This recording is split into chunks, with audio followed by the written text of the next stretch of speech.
राधे राधे। आप सभी के भीतर विराजमान उस परम पिता परमात्मा को मेरा कोटि कोटि प्रणाम।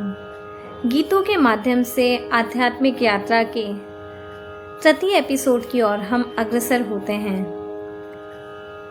आज का गीत है जिंदगी एक सफर है सुहाना, यहाँ कल क्या हो किसने जाना।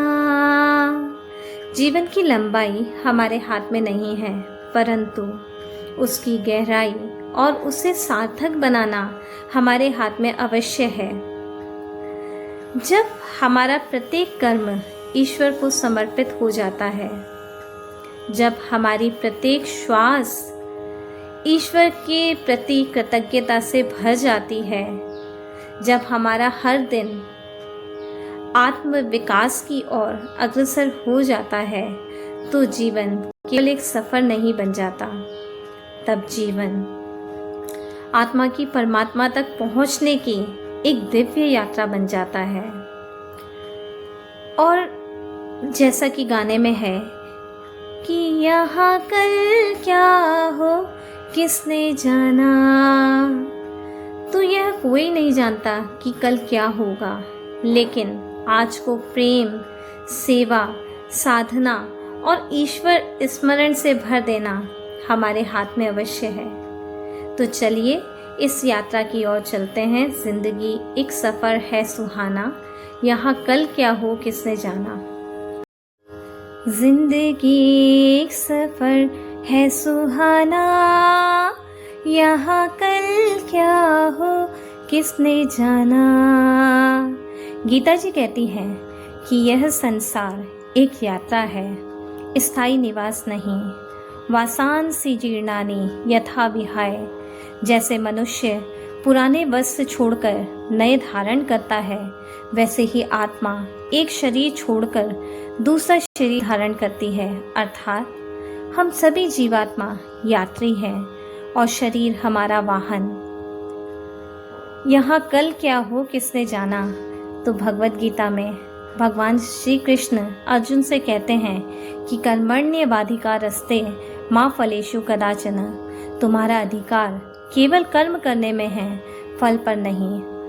अब जब हमारे आज का हर कर्म भगवान को समर्पित हो जाता है, हमारी हर सांस कृतज्ञता से भरी हुई होती है और हर दिन आत्म विकास की ओर अग्रसर होता है, तो यह जो जिंदगी का सफ़र है वो बहुत ही खूबसूरत हो जाता है, आनंददायक हो जाता है। चांद तारों से बढ़ना है आगे, आसमानों से बढ़ना है आगे। अब इस गीत में एक बहुत ही सुंदर आध्यात्मिक परत खुलती है। वैदिक साहित्य में चंद्रमा को मन का प्रतीक माना जाता है और तारे असंख्य इच्छाओं और कल्पनाओं का प्रतीक माने जा सकते हैं। चक्रों की दृष्टि से यदि हम देखें तो मूलाधार अस्तित्व, स्वाधिष्ठान इच्छाएं और मणिपुर शक्ति व अहंकार का प्रतीक है। इन तीन चक्रों में जीवन मुख्यतः भौतिक उपलब्धियों के इर्द गिर्द घूमता है। इसलिए चांद तारों से बढ़ना है आगे, अर्थात मन, इच्छाओं और अहंकार से ऊपर उठना है। आसमानों से बढ़ना है आगे। आकाश विशुद्ध चक्र का तत्व है, लेकिन साधना यहीं समाप्त नहीं होती है। साधना अनाहत से प्रेम, विशुद्ध से सत्य और आज्ञा से आत्मज्ञान और सहजता से परमात्मा का अनुभव, यही वास्तविक यात्रा है। अर्थात आकाश तत्व से भी आगे ब्रह्म चेतना तक पहुंचना है। पीछे रह जाएगा ये ज़माना, यहाँ कल क्या हो किसने जाना। जब चेतना ऊंची होती है तब संसार नहीं बदलता, लेकिन संसार के प्रति हमारी दृष्टि जरूर बदल जाती है। गीता कहती है कि ज्ञानी व्यक्ति संसार में रहते हुए भी उससे बंधता नहीं। धन, यश, प्रतिष्ठा, मान, पद, सम्मान सब यहीं रह जाते हैं और पता है साथ किया जाता है। गीता कहती है कि अंत समय में जिसका स्मरण होता है वही हमारी गति का, आगे की गति का कारण बनता है। हंसते गाते जहाँ से गुजर, दुनिया की तू परवाह न कर। यह पलायन नहीं बल्कि प्रसन्न चित्त कर्म योग का संदेश है। गीता का भाव समत्व ही योग है। परिस्थितियाँ कैसी भी हों, मन संतुलित रहे, यही वास्तविक मुस्कान है। हर दुनिया की तू परवाह न कर। इसका अर्थ यह नहीं कि हम समाज की उपेक्षा करें, लेकिन दूसरों की प्रशंसा व आलोचना के कारण अपने धर्म और कर्तव्य से विचलित हमें नहीं होना चाहिए। श्री कृष्ण अर्जुन से कहते हैं, अपने स्वधर्म पर दृढ़ रहो। मौत आनी है, आएगी एक दिन, जान जानी है, जाएगी एक दिन।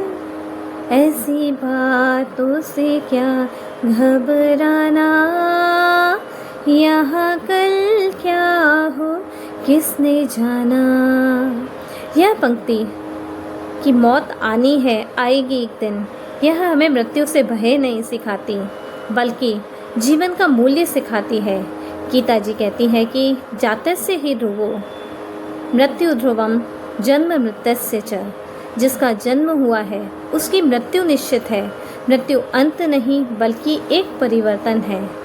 जान जानी है, जाएगी एक दिन। हमारा शरीर पंचभूतों से मिलकर बना हुआ है, तो ये पंचभूत उन्हीं पंचभूतों में मृत्यु के पश्चात विलीन हो जाते हैं। तो जो जाएगा वह शरीर है और आत्मा कभी कहीं नहीं जाती। यही गीता का सबसे बड़ा संदेश है। जब यह समझ में आ जाता है तब मृत्यु भय का विषय नहीं बल्कि आत्मा की अगली यात्रा का द्वार बन जाती है।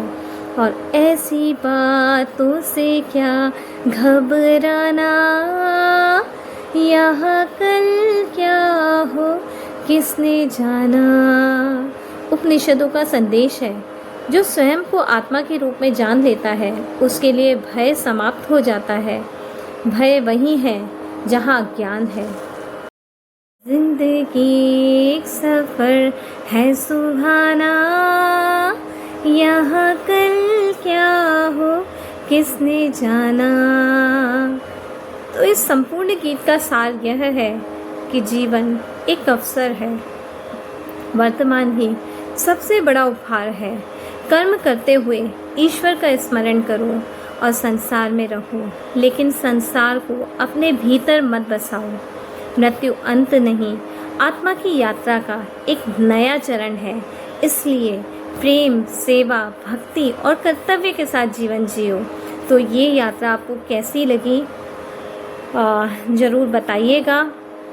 आपके अपने चैनल को सब्सक्राइब करिए और यदि आपको पसंद आता है तो अपने मित्रों के साथ, अपने परिवार के साथ इसे शेयर करिए और कमेंट बॉक्स में अपने कमेंट ज़रूर मेरे साथ शेयर करिए ताकि मुझे पता लगे कि मुझे इसमें क्या सुधार करना चाहिए। ये मेरे अपने भाव हैं, हो सकता है इन भावों में कमी हो, तो कृपया करके आप सब बताइएगा कि आपको इसमें कहाँ कमी लग रही है ताकि मैं अपने आप में सुधार कर सकूं।